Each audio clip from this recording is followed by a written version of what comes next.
Welcome to Who Lives Around the Corner, a new visual podcast with interviews of neighbors with a variety of unique interests and talents. And now the host of Who Lives Around the Corner, Mr. Dan Regan.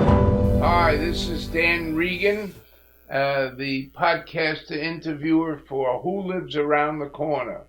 Have you ever attended a large show like an automobile antique show or a craft show in one of the towns and wondered who puts this all together?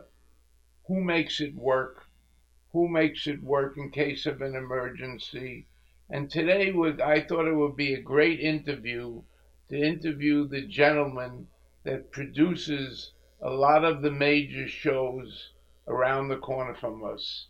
I want to welcome Mark Mangan. How are you? Hello, Dan. Thank you for having me. Yes. And this is a man, for how many years have you produced shows? I started working in production since 1979, so... That sounds like a sentence. 45 years, something like that. You still enjoy it? I do. I still enjoy producing the shows. Let's go back. Where were you born, Mark? I was born in Spring Valley, New York. Really? Right around the corner. Yes, from here. Yeah. Yeah. I was growing up in the Muncie, Spring Valley, Wesley Hills area. Then I went to Nyack around 1997.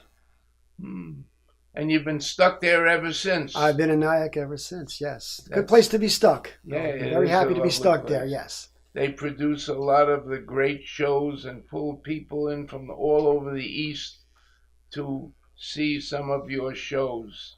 And tell us of your background. You started in Spring Valley. How did you get involved with Nyack? I got involved with Nyack because I volunteered one time back, I think in 1997 or 98, to help them with their Halloween parade. And I was asked to come back again, and now I'm at the point where I'm like their logistics manager for the parade. And I've been there for about 27 years running the operation with some other very good people on our Nyack's Chamber of Commerce. So you're ahead of a team that makes it all work. I'm one of the members of a team that makes it all work, yes. I pretty much handle a lot of the logistical parts. What are some of the shows you've helped produce in Nyack? Classic car show, exotic car show. Yeah, the car shows are very exciting. The newest one, our exotic car show, brings in all. How does it begin with the antique art show? Take us through the process of the day and the finishing up at the end. Well, the day of, we will start by closing down the street, which is Main Street. They apply to you? They will apply to me. Some people I will reach out to, and those will just show up the day of. So we'll get the street closed. We'll bring the vehicles in, we'll park them, and then we'll lock the streets down so no vehicles can come in that are not part of the show. And then the crowd comes, and then we have our music or our entertainment. Each show has a theme. Each show is a little different than, we have like the Batmobile one year. We had, for the 50th anniversary of the movie Bullet, we showed the Bullet chasing on a screen, and we had Shelby's there because that was the car Steve McQueen used, things like that. We always try to have a theme. When 69, we had the Woodstock theme. We had pieces of the Woodstock stage at our car show. So we always try to have a theme. Tell us about a couple of the other shows that you helped produce. Spirit of South Broadway, or Spirit of Sobro as it's called now. What was its that fourth about? year. It's a psychic night market on South Broadway that's run by Morgana, who has Modern Druid. And that's become a very popular event. Every year it's growing and getting bigger. And the best event that I could say I did was probably Slide the City. What was that about? We placed a giant water slide down Main Street. A giant water slide on Main Street? That was the most fun. Where'd you get the water from? We got the water from a fire hydrant, the fire department. That's and ingenious. the water department came and opened it up, and we pumped it into the slide, and that went from like 10 in the morning till 6 o'clock at night. People got on the slide? They started up on the top of Main Street, and they slid all the way down to the bottom of Main Street, and it was probably the most fun I've ever seen people having in the village. The kids must have loved it. Kids, adults, everybody came. Families, everyone. It wasn't just for kids, and it was a great time. Why didn't you reproduce it? It's a massive undertaking. It's a lot of closing down streets.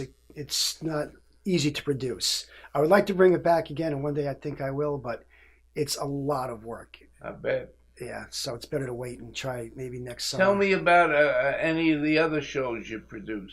We have the Village of Nyack's Halloween Parade, which is in its 36th year coming up. That's on October 25th. So that's another show that I've been working on for a long time. We have the concerts in the park during the summer for the Nyack Parks Conservancy. That always brings in a good crowd into Nyack. Oh, so you help produce the concerts down in the park? I work those concerts for the Nyack Parks Conservancy. And that's fireworks? Fireworks, I don't really get involved in too much. They have them out on a barge now, so it's very exciting. Specialty. They have them out on a barge, so we can now put more people in Memorial Park, so we can increase the crowd. And it's safer to have them out on the water. But that's been a great show the last 2 years that the Village of Nyack has put together themselves. Do you work with any other communities besides Nyack? I work with Suffern. Sometimes I've worked in other places in Rockland. Sometimes they're one-off shows. They'll hire me for one show and then they don't bring it back, or they continue to do it on their own once I've shown them how to run the operation. I worked in New York City. So every year it's different. I never know who's going to call me and ask me to... You love the challenge. It's a challenge. I like to make it work. And I understand that you and Laura do some community charity work with people in Tarrytown.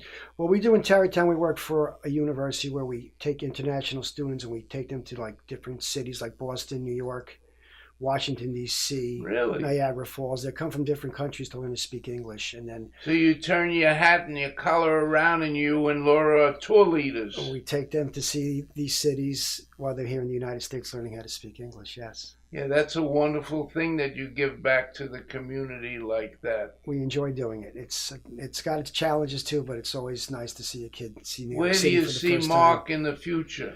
I see Mark in the future, in the next few months, hopefully in Hawaii, maybe back in Australia, Japan, and start getting back on the road again. What's the most interesting country you've been to? I think Japan was the most interesting, but Australia was my favorite. Really? Why is Australia your favorite? I think Australia has a lot of things to offer that are very exciting. Such as? I went great white shark cage diving in the South Seas. Wow. I climbed the Sydney Harbour Bridge. I was in the Great Barrier Reef. It's a lot of interesting things over there to do. Mark always has to be on the go. Mark is always on the go. And where do you see yourself going in the future? What would you like to challenge your mind to? I like to get more into travel, taking more groups on travel, taking them to places I've been out of the United States, like Japan, Australia, and taking Americans there and showing them what I've seen and experienced what I've experienced. Somebody told me that you have a boat hat. What do you do with the boats? I am a captain, and I work on the Hudson River for private boat clubs. I shuffle people back and forth, or shuttle them, I might say, to their boats that are out on moorings and back to the dock. Kind of like a water taxi, and I'm very happy doing that. Gets me out on the water. Keeps your mind alert. You have to be alert when you're out on the river, when you're dealing with weather conditions and currents and tides and all kinds of things, and passenger safety too. You must have seen a lot in Rockland grow over the years with the bridge. I've seen a lot of Rockland. Rockland has changed a lot, and I've been here for my entire life, so I've seen Rockland go through many different phases, and it's continuing to change as well. As we speak, it's changing. I think they should name Nyack after you, because you've contributed so much to their growth. Well, maybe a street when I pass away in 50 years. That'll be fine. Or a park bench. That's good enough. Yeah, well, that's great. I understand that you're also an actor and a poet. Tell us about the activity that you participate. Well, me and my partner Laura, we work with Richard Quinn. You know Richard Quinn with the Nyack Village Players. Richard Quinn, my partner in crime. Yes, the man behind the camera. So we You're work right. with him whenever he has any kind of production. We get involved. Tell me about your most famous production that you've done in the theater. Well, the one I enjoyed the most was when Richard Quinn produced The Honeymooners, and I played the Mambo instructor. That's when Really? I had the most fun with that. That was exciting, and Richard directed me very well, and I think that was always my favorite memory of being on stage. Very good. Now, I'm going to write some mambo music. You can try this with your husband when they come home. I have mambo at the wall. There you go. Mr. Sanchez. Yes, Mrs. Malacate. Do you think I got the hip movement all right? Oh, you're doing wonderful. Wonderful mambo dancers. Wonderful. Okay. Here we go. Watch me. 1, 2. Very good, girls. Very good. putting on amazing shows, and we still work with Richard today, and we're excited to do his next event. Yeah. You're the next Marlon Brando of Nyack. Sure, I'll take that, yes. Yeah. It works for me, or James Coburn, sure. Do you write? I have written my own productions over the years, and I put them on. I haven't done that in a long time, though, but I've produced, directed, and written and started my own theatrical That's productions. something you could get back to in your senior life. I think I'm going to try to get back into it much sooner than that, maybe over the winter, and have something for the fall of 2026, yes. Keep Richard on his toes. Richard will be on his toes. He always is. That's why he does such an amazing Yeah. job with what he does. Do you do anything with the readings, the poetry readings? Yes, Richard does Edgar Allan Poe readings, and we usually do them around Halloween, and we go to different locations throughout Rockland and other places, and we put on Edgar Allan Poe shows, and they're really, you don't have to be a Poe fan to enjoy them. Anybody can enjoy what Richard puts together. Yeah. I attended one in the basement and it was spectacular. Yes, I remember seeing you there in the front row. Yeah, well. Thanks for coming. Yeah. It was a good show. Well, I want to thank you for this interview. Thank you for having me. To tribute to not only Nyack, but anybody that lives around the corner would want to see the man behind the scenes that produce all these great shows and great activities. Thank you for being with us. Thank you for having me, Dan. Thank you. If you have or know of a neighbor with a unique interest or talent, please get in touch with us with their contact information and please include their unique interest or talent. Email us at wholivesaroundthecorner@gmail.com. Goodbye for now. Thank you for joining us for this edition of Who Lives Around the Corner, a new visual podcast of neighbors with a variety of unique interests and talents, with host Dan Regan. Brought to you by Rockland World Radio and Modern Metro Studios.